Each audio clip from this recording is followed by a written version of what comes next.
రాత్రి వైఎస్ఆర్సీపీ కార్యాలయం మీద దాడి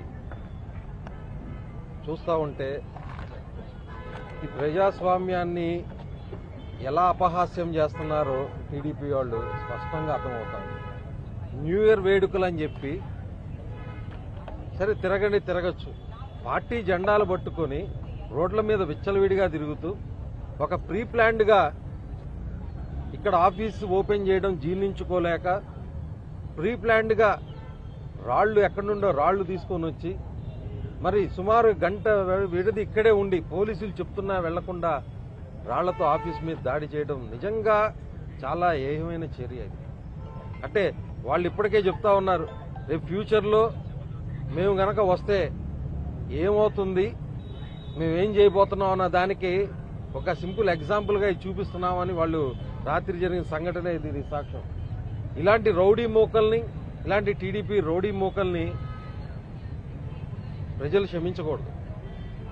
ఇన్ని సంవత్సరాలు కూడా 4.5 సంవత్సరం కూడా ఈ గుంటూరు పట్టణంలో ఎక్కడా కూడా ఒక దాడి కానీ ఒక అనుచితమైన సంఘటన కానీ జరిగిన దాఖలాలు ఎక్కడా లేవు.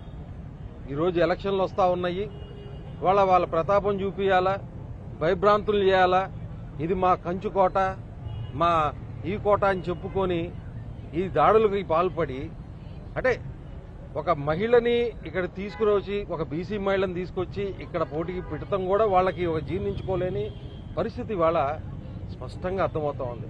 రాత్రి చూస్తూ ఉంటే కొన్ని వీడియోలు చూస్తూ ఉంటే మరి ఆ తాగిన మత్తులోనో మరి ఎలా అంత దారుణంగా వాళ్ళు భవిస్తున్న తీరు కానీ కనీసం పోలీసులకు ఒక రెస్పెక్ట్ కూడా ఇవ్వలేని పరిస్థితి.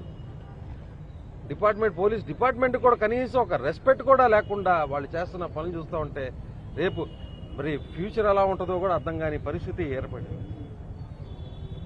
ఇవన్నీ కూడా తీవ్రంగా మేము ఖండిస్తా ఉన్నాం. ఈరోజు ఇలాంటి దాడులు చేస్తే రేపు గుంటూరు నగరం ఎంతో ప్రశాంతంగా ఉంది, చాలా ప్రశాంతంగా ఉంది. మరి రాత్రి మీరు చేసిన అల్లరికి దాడులకి ఇవాళ నిజంగా గుంటూరు నగరం చాలా రోజుల తర్వాత మళ్ళా భయపడుతుందేమోనన్న అనుమానం కలుగుతూ ఉంది. మరి తప్పకుండా పోలీసు వాళ్ళు మరి చాలా సివియర్గా దీని మీద యాక్షన్ తీసుకోవాలా, మళ్ళా రెండోసారి ఇలాంటి సంఘటనలు జరగకుండా కూడా చూసుకోవాలా. మీరు ఎంత భయపెట్టాలని చూసినా మీరేం చేసినా ఇక్కడ ఎవ్వడు కూడా భయపడేది లేదు, మీ నడ్డి ఇస్తాము.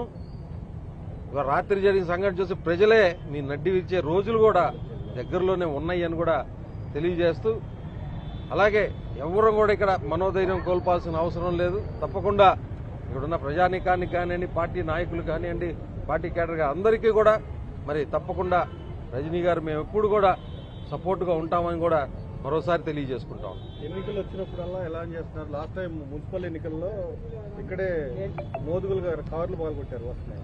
ఇప్పుడు ఈ ఆఫీసుల పైన దాడి, ఇది వాళ్ళు కావాలని ఒక ప్లాన్. ఇది లాస్ట్ టైం కూడా కార్పొరేషన్ ఎన్నికల్లో పెద్ద రాళ్లు తీసుకొని వచ్చి మోదుగులు గారి కార్లు 2 కార్లు అద్దాలు పగలు కొట్టి ఉన్నారు. అంటే ఏంటంటే ఇది ఒక భయభ్రాంతులు చేయాలా, ఓటింగ్కి వాళ్ళ ఏరియాలు కాకపోతే తగ్గించుకోవాలా, లేకపోతే వాళ్ళ ఏరియాలు అయితే వేరే వాళ్ళు రాకూడదు, వాళ్ళు వేసుకోవాలా. ఇవన్నీ కూడా కావాలని చెప్పి, అంటే ఒక రకంగా చెప్పాలంటే జీర్ణించుకోలేకపోతా ఉన్నారు వాళ్ళు డైజెస్ట్ చేసుకోలేకపోతున్నారు. ఇవన్నీ కూడా జరుగుతున్న సంఘటనలు కానివ్వండి. ఇవాళ ఒక అభ్యర్థిని తీసుకొచ్చారు, బీసీ మహిళని తీసుకొచ్చారు. మళ్ళీ ఇలా బీసీలు అంటే ప్రేమ అని చెప్పి జైహో బీసీ, ఏడైనా బీసీ మహిళ ఆఫీసు అద్దాలు పాల్గొడతారు. అసలు వీళ్ళ నాలుగుకి 2 నాలుగులతో మాట్లాడతారో మరి ఎన్ని చేష్టలు చేస్తారో కూడా అర్థం కాని పరిస్థితి ఈరోజు ఉంది తెలుగుదేశం పార్టీలో. తప్పకుండా మరి దీన్ని ప్రజలు తీవ్రంగా ఖండిస్తూ ఉన్నారు. తప్పకుండా దీని మీద యాక్షన్ తీసుకోవాలని కోరుకుంటా ఉన్నాం.